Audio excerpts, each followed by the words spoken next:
একটা YouTube channel আপনারা কিভাবে গ্রো করবেন, একটা ইমেল কিভাবে ক্রিয়েট করবেন, সেই ইমেল ক্রিয়েট থেকে আপনি চ্যানেলকে কিভাবে বিজনেস মডেলে নিয়ে যাবেন, এই সমস্ত তথ্য চ্যানেলে রয়েছে। আজকের ভিডিও আপনার জন্য। আমরা প্রত্যেকে এখানে কি উদ্দেশ্যে এসেছি, প্রত্যেকে একজন ইউটিউবার হবো বা অ্যাস এ ক্রিয়েটর। আমরা যেহেতু অ্যাস এ ক্রিয়েটর হিসেবে এখানে প্রত্যেকে আসছি, তাহলে আমাদের প্রত্যেকের একটা বেসিক নিড আছে যে এই ইউটিউবটা কি সেটা সম্পর্কে আমরা জানতে চাইছি। How to create a channel, আমরা চ্যানেল একটা কিভাবে বানাবো সেটা সম্পর্কে আমাদের একটা জানার আগ্রহ রয়েছে।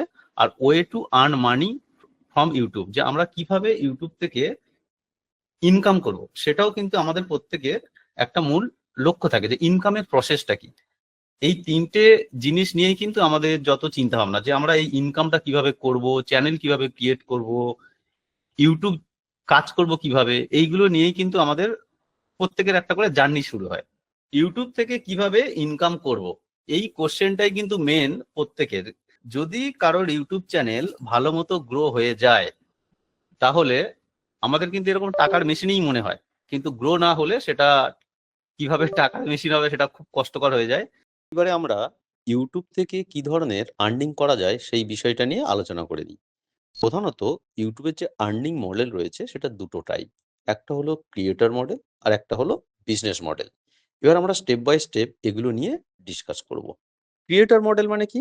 আমরা যারা ক্রিয়েটর রয়েছি, মানে যারা ভিডিও বানাচ্ছি, এই যে আমরা ভিডিও ইউটিউবে পোস্ট করছি, ফেসবুকে পোস্ট করছি, আমাদের প্রত্যেকের একটা আশা কি থাকে, সেই ভিডিওগুলোর মাধ্যমে যাতে কিছু আর্নিং হয়। আমরা কন্টেন্ট যে বানালাম, এই কন্টেন্ট মনিটাইজেশন শব্দগুলো আমরা পরিচিত। আবার ইউটিউবে যখন 4,000 যে ঘন্টা ওয়াচ টাইম এবং 1000 সাবস্ক্রাইব পূরণ হয়ে যাচ্ছে, সাবস্ক্রাইবার, আমাদের তখন কি হচ্ছে, আমাদের চ্যানেলটা মনিটাইজেশনের রূপ পাচ্ছে এবং সেখান থেকে আমাদের একটা আর্নিং আসে। এই যে ইকোসিস্টেম টাইপ তৈরি হলো, ক্রিয়েটররা ভিডিও পোস্ট করছে, সেই ভিডিও অডিয়েন্স দেখছে, এই সিস্টেমকে আমরা পুরোপুরিভাবে বলছি ক্রিয়েটর মডেল। তাহলে আমাদের প্রথমে কি রয়েছে, যে ক্রিয়েটর মডেল, ক্রিয়েটর মডেলটা আমি বললাম। এরপরে রয়েছে আমাদের বিজনেস মডেল। বিজনেস মডেল কি? বিজনেস মডেল দু ধরনের হয়।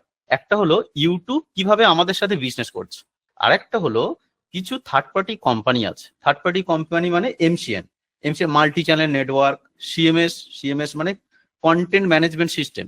এই যে এমসিএন, সিএমএস, মিউজিক ডিস্ট্রিবিউটর, পাবলিশার, এরা ইউটিউবের সাথে কিভাবে বিজনেস করছে এবং তাদের সাথে ক্রিয়েটররা কিভাবে যুক্ত, এই দুটো মডেল জানতে হবে। এমসিএন, এমসিএন মানে কি? আমাদের দেখা যায় অনেক সময় একটা কপিরাইট ক্লেম এসে গেছে, কপিরাইট স্ট্রাইক এসে গেছে, কিন্তু এগুলো সরাসরি ইউটিউব কিন্তু দেয় না। সাধারণত আমরা যদি ইউটিউবের কমিউনিটি গাইডলাইনের বিরুদ্ধে কিছু করে থাকি, তবেই ইউটিউব থেকে সরাসরি গাইডলাইন রেস্ট্রিকশন আসে। এছাড়া যে স্ট্রাইকগুলো সাধারণত আমাদের চ্যানেলে এসে থাকে সেগুলো থার্ড পার্টি স্ট্রাইক। এই থার্ড পার্টি স্ট্রাইক কারা দেয়? যারা এমসিএন, সিএমএস রয়েছে তারাই দিয়ে থাকে। বিভিন্ন কারণে দেয়। তার মধ্যে কিছু পরে ভিজুয়াল ক্লেম, ভিজুয়াল স্ট্রাইক, মিউজিকের কারণে আসে মিউজিক স্ট্রাইক, মিউজিক ক্লেম। এই ইত্যাদি বিষয় রয়েছে, আমরা সেগুলো সব স্টেপ বাই স্টেপ জানবো।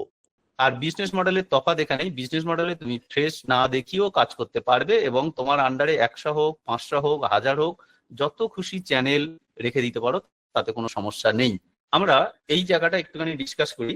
আমরা এই যে business model, creator model, YouTube থেকে আর্নিং যা কিছুই হবে, তার জন্য আমাদের তো কিছু জিনিস জানতে হবে, আমরা তো সহজে তো জানতে পারবো না। আমরা এটাও জেনে নেবো, এই আমরা লাস্ট যে পয়েন্টটা আমি লিখেছি, ক্রিয়েটর অ্যান্ড অডিয়েন্স সাইকোলজি, এইটাই কিন্তু অ্যাকচুয়ালি ইউটিউব গ্রো করার মূল মন্ত্র আমাদের। যদি আমরা অডিয়েন্সের সাইকোলজিটা অ্যাজ এ ক্রিয়েটর জানতে পারি, তাহলে আমরা খুব ইজিলি গ্রো করতে পারবো এবং অডিয়েন্স কি চাইছে যদি তার টাইম মতো সাপ্লাই দিতে পারি, তাহলে অডিয়েন্স আমাদেরকে ভালোবেসে আমাদের কাছে থাকবে।